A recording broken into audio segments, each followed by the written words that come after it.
High high high, hello hello, কেমন আছিস তোরা সবাই? আশা করি সবাই খুব ভালো আছিস, সুস্থই আছিস। কাল থেকে তোদের উচ্চ মাধ্যমিক এক্সাম শুরু হচ্ছে। তো যেটা আমার বলার, কিছু কথা বলবো যেগুলো প্লিজ একটু শুনে নে। প্রথমত আমি কিছু এক্সাম রিলেটেড বলবো, দেন হচ্ছে তোদের সাইকোলজি রিলেটেড। এক্সাম রিলেটেড বলবো যে যে প্রশ্নগুলো পারবি সেগুলো পরিষ্কার পরিচ্ছন্ন করে লিখিস। যে প্রশ্নগুলো পারবি না অ্যাটেম্প্ট করে আসবি, একটাও কিছু ছেড়ে আসবি না।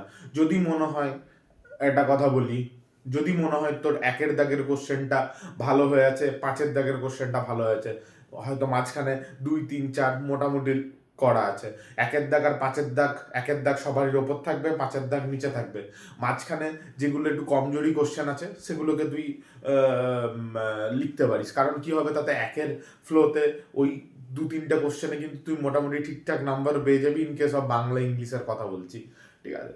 কিন্তু যারা সায়েন্স ব্যাকগ্রাউন্ড থেকে আছিস তাদের জন্য বলছি, দেখ, ফিজিক্স কেমিস্ট্রি ম্যাথ বায়োলজি, এদের এই ক্ষেত্রে কি হচ্ছে, এই ক্ষেত্রে তুই ঠিক লিখলে তবেই নাম্বার পাবি, ভুল লিখলে নাম্বার পাবি না, ঠিক আছে? যদি ঠিক লিখিস, প্রপার লিখতে হবে। হ্যাঁ, তো এখানে ওই ভাটানোর কোনো জায়গা নেই যে তুই ইতিহাস লিখে, ওখানে কোনো লাভ লাভ নেই। পরিষ্কার কথা, তুই জানলে লিখবি, না জানলে লিখবি না। হুম, যদি পার্ট পারিস সেই পার্টটাই লিখবি। আর প্রত্যেকটা কোশ্চেনে group A B C D যা মেনশন থাকবে সেগুলো কিন্তু প্রপারলি মেনশন করবি। একটা করে প্রশ্ন লেখা হবে, শেষে বেশিক্ষণ টাইম লাগবে না, একটা স্কেলে করে সুন্দর বক্স করে দিলি, তাতে কি হবে, এক্সামিনারের খাতা দেখতেও সুবিধা হয়, ইমপ্রেশন তোর প্রতি একটা, বা মানে যাদের খাতা এক্সামিনার দেখবে তাদের প্রতি একটা ভালো ইমপ্রেশন ক্রিয়েট হবে। নেক্সট, কারণ এই খাতা সাজানোটাও একটা কিন্তু ব্যাপার আছে, এই খাতা সাজানোতেই কিন্তু অনেক গেম অনেক সময় ঘুরে যায়। আর যা লিখবি প্রপারলি লিখবি, কাটলে সুন্দর একটা লাইন দিয়ে কাটবি। ওই ঘিজিবিজি ঘিজিবিজি করে দিলি, গোল গোল গোল গোল করে দিলি, কোনো দরকার নেই। জাস্ট একটা সিঙ্গেল লাইন দিয়ে কেটে দেন হচ্ছে কি তারপরে যে প্রপার ওয়ার্ডটা হবে সেটা তুই লিখবি।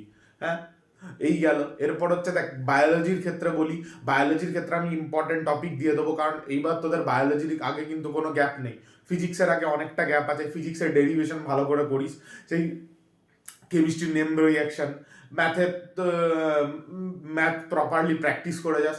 আর বায়োলজি আর কেমিস্ট্রির ক্ষেত্রে আমি বলবো, বায়োলজির ক্ষেত্রে আমি কিছু ইম্পর্টেন্ট এরিয়া দিয়ে দেবো, সেই জায়গাগুলো থেকে তোরা একবার লাস্ট মিনিট গো থ্রু করে যাস, কারণ টাইমটা অনেক কম আছে, স্ট্রেস বেশি আছে, কিন্তু স্ট্রেস নিবি না।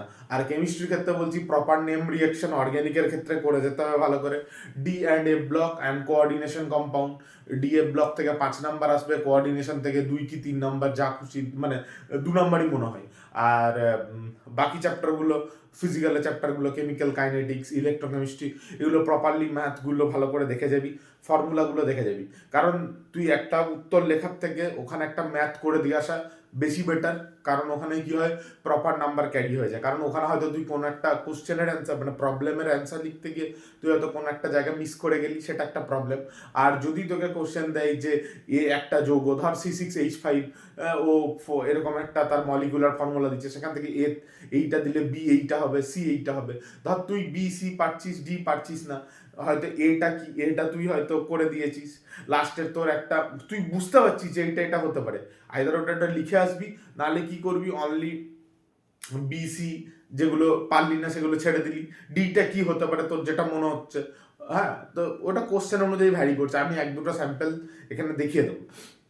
আর নেক্সট রইলো বায়োলজির কথায়। বায়োলজিতে দেখ, ডায়াগ্রামগুলো প্রপারলি আঁকবি। ডায়াগ্রাম বলতে এখানে অ্যান্টিবডির গঠন খুব ইম্পর্টেন্ট, তারপর হচ্ছে PBR 322 এর গঠন খুব ইম্পর্টেন্ট। আর ইকোলজিক্যাল পিরামিডগুলো একটু ঠিকঠাক করে করবি, ওইখানে একটু ডায়াগ্রামগুলো দিতে হবে। আর এজের পিরামিড, ঠিক আছে? তো এই হচ্ছে ব্যাপার। আর এবার তোদের আসি হচ্ছে সাইকোলজিক্যাল পার্টে। দেখ, এই পরীক্ষাটাই জীবনের সব পরীক্ষা নয়, তোকে জীবনের পরীক্ষায় জিততে হবে। এই পরীক্ষায় তুই জিতলি হারলি ম্যাটার করবে না, হয়তো 5-10 দিন লোকে জিজ্ঞেস করবে যে কি করছিস না করছিস, কত পেয়েছিস, এটা ম্যাটার করছে না। জীবনের পরীক্ষায় তোকে পাস করতে হবে, সেই পরীক্ষায় ফেল করে গেলে তখন সমস্যা আছে।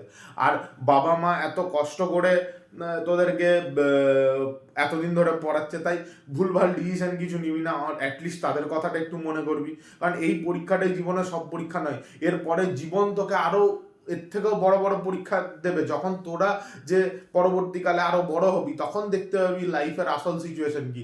এখন তো তোর মনে হচ্ছে যে এইটাই পেরিফেরি, তাহলে অতএব এইগুলো বাবা করিস না তোরা। আর ভালো করে ঘুমাস, পরীক্ষার আগে মিনিমাম 6 ঘন্টা ঘুমাবি।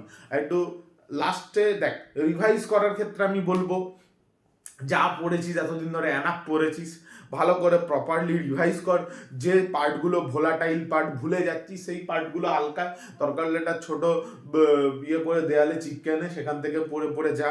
হ্যাঁ, আর আরেকটা কথা বলবো, কেউ হয়তো একটা ছোট ডায়েরি করলি, সেখানে তো যে পয়েন্টগুলো বা যে প্রপার কোনো ডাটা আছে সেটা ভুলে যাচ্ছিস, ইন কেস অফ কেমিস্ট্রি বলছি, ফিজিক্সে বলছি কোনো একটা প্রপার ফর্মুলা, সেই তুই ফর্মুলা শিট বানা, না হলে হচ্ছে একটা প্রপার ডায়েরিতে লিখে রেখে দে। তাতে কি হবে, পরীক্ষার হলে যাওয়ার 1 ঘন্টা আগে একটু দেখে নিলি, ব্যাস এটুকুই।